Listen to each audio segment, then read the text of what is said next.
It's movie time with John DeSando and his friends online. So everything is gonna be just fine. From the top down to the bottom. He's gonna let you know if you should stay home or if you should go. Might even yell if it's a spectacle. From San Francisco to Long Island. 'Cause nothing's better than a motion video. It's Movie Time. It's produced by John DeSando. Listen to shows and read reviews online at WCBE.org. I'm John DeSando, And I'm G Kline. and this is It's Movie Time.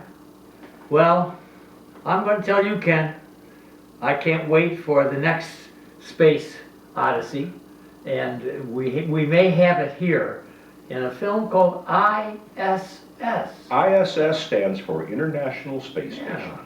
And this is our first science fiction film of 2024. Is it? All right, good. All right.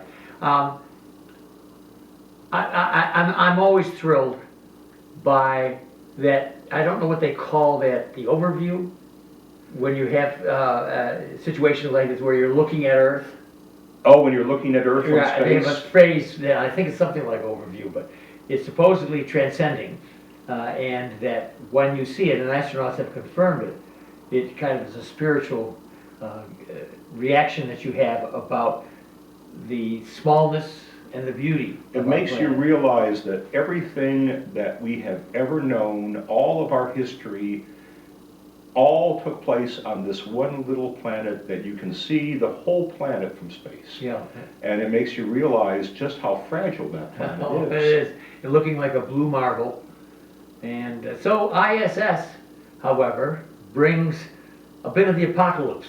It does. It does. If you are looking for a science fiction film and you're also a nuclear war buff, this is a chance to catch both together. It has none of the humor of Why I Love the Bomb or whatever that was. Oh, Dr. Strange. Right. No, nothing humorous about this at all. It's a interesting film. It's a good film. It's a good film. Not great. Not great, but it's a good, solid B film. I would say it's the best film to open this weekend. Very good. If you've already seen Poor Things, you've already seen American Fiction, and you're heading to the movie theater and you're scratching your head, what should I see? This is a good choice. This is what I call the dead zone between now and April. It is. Yeah. January, February is kind of a desert. Yeah. This is when a lot of movies get dumped that they don't think has much of a chance at Yes. an Oscar. It's a tough time for us critics, too, because we're kind of watching the films that the studios are already aware have some flaws. But this is not a bad film. I'm not going to pick this apart technically. I mean, I've got my friend Greg Landis, who works for NASA, could probably spend an hour telling me 1,000 things that are wrong with this movie. But it's just not that kind of movie. No, and I will tell you, I want to, as a side note to this, there are other films, but the one that I remember that came out at this time of year was The Silence of the Lambs. Oh, yeah. Yeah. So it's not always true that these are losers. No, it's no. generally true. Everything Everywhere All at Once came out in March in the middle of nowhere, and that happened. But this, this film's interesting because this film was actually shot a couple of years ago. This movie it stars Ariana Grande, or Ariana DuBois.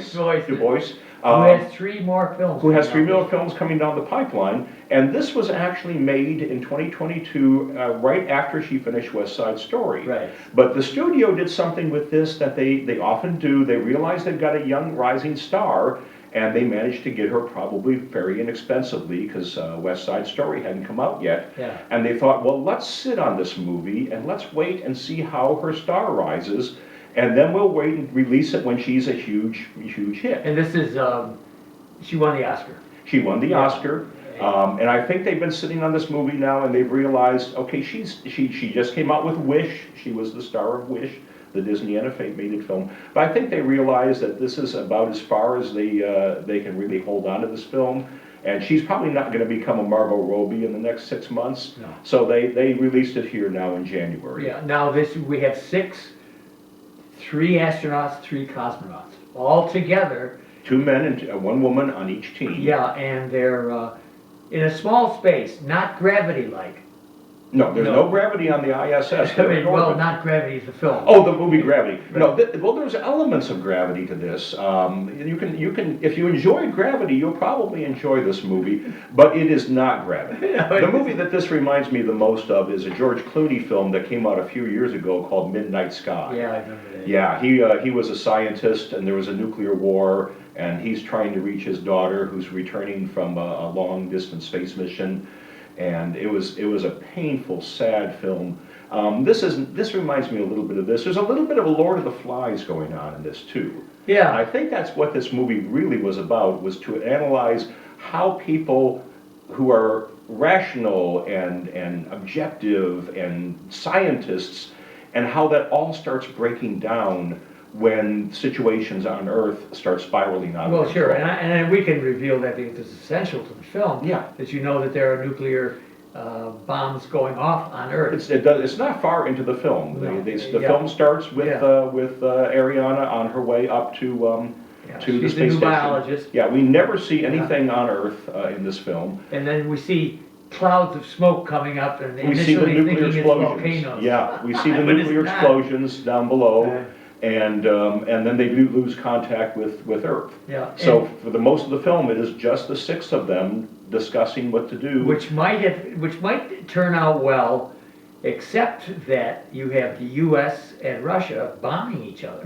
So what do you think's going to happen? And the thing that sets this whole plot ISS? into motion is both teams receive word from their respective Well, we're governments. assuming the Russians did. Yeah, We know that the Americans get. we know there's a war. We Yeah. know there's a war. Well, we know between- that they've been given orders to take over this Yes. ship by any means. They're told to take over the ISS by any means, and presumably so are the Russians. Yes. Which sets into motion the conflict Yes. and the action of this film. Yes. And this film then turns into basically an action movie, a little bit of a slasher film going on here And I too. would say, Ken, the leading character in all this is Zero Gravity. It well, certainly plays a role. Doesn't it? I mean, these filmmakers were just obsessed with depicting them. It did not. You can do it once. And they for did me. it. They did a nice job. Yes. I'm not going to fault. I mean, there's a lot of technical flaws Oh, in this hell, movie, I don't do but that I'm either. not going to fault them for any of that because none of it was crucial to the story for the most part.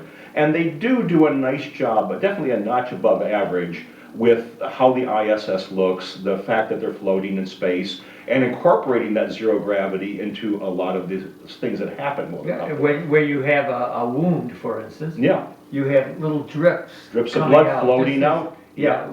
So they did a nice job, and I don't require it to be perfect at all. This I is am not interested in the 2001, drama. it is not The Expanse, and it's not trying to be. It's just a good, enjoyable science fiction film in the style of Gravity, in the style of Midnight Sun, and it's definitely a watchable film. Yeah. The one surprise to me with this film was, as much as Ariana was good, I thought the woman playing the Russian woman was just I fantastic. wanted more of her. I wanted more of her. I thought she I wanted stole more the of show. that little romance. Yeah. I think they really failed in not exploring that a bit more. If there's one failure for this film, it's that it's too short. Oh, yes. This could have been a 2-hour movie. No, you were so right, because the one failure is that we can't get deep enough into the characterization. Understandable, but we still can't get deep enough into it where I felt satisfied that I was watching a human drama in a small space. We don't get the establishing of the characters. No. We don't get to see the characters on Earth. We don't get to see what they were like in normal situations before this movie And then really you starts. throw on two of them, you throw this passion kiss, you say, okay, now we got some action going on here, and then that's it. Yeah. If you're going to do a Lord of the Flies kind of film, you've got to set up what normal life is like. Yes. And we've got to feel invested in the characters as normal people. Right. And then watch the whole situation fall apart. But unfortunately with this film, it starts falling apart before the characters are established. Yeah, and it's actually very simple. Somebody's got to take over. You have two countries, you have them represented by these two factions aboard that ship, and it is going to happen that somebody has to take over. And that's where I think the action is, but the motivations are not there for us, or we haven't explored deeply enough. Well, the conflict feels forced. Yeah, it does. It's really not well justified. Why do the Americans need to take control of the ISS? Why do the Russians? It's 6 people up in a tin can in space watching the world fall apart. There is no reason to try to set them into war with each other. But Ken, what an intriguing premise. It is. Isn't It's an intriguing premise if we got to watch the breakdown of them. Yes. If we got to watch the order and the fact that they're scientists, the fact that they're rational people, if we had gotten to see that slowly breaking down to the point where they're Right. now stabbing at each other, that would have been interesting. All right, let's see, G Kline, if we can make something more about this in our podcast, which is called Back Talk, and which you can get to if you go into WCBE.org and go to the podcast experience. Otherwise, if they're not, then that's tough for them, because we're going to make some sense out of this in the podcast. What advice do you have for these poor movie star people at this time of year? If you want a science fiction film, this is your best film out there until Dune 2 comes out. Oh, good. It's movie time with John DeSando and his friends online. So everything is gonna be just fine. From the top down to the bottom. He's gonna let you know if you should stay home or if you should go. Might even yell if it's a spectacle. From San Francisco to Long Island.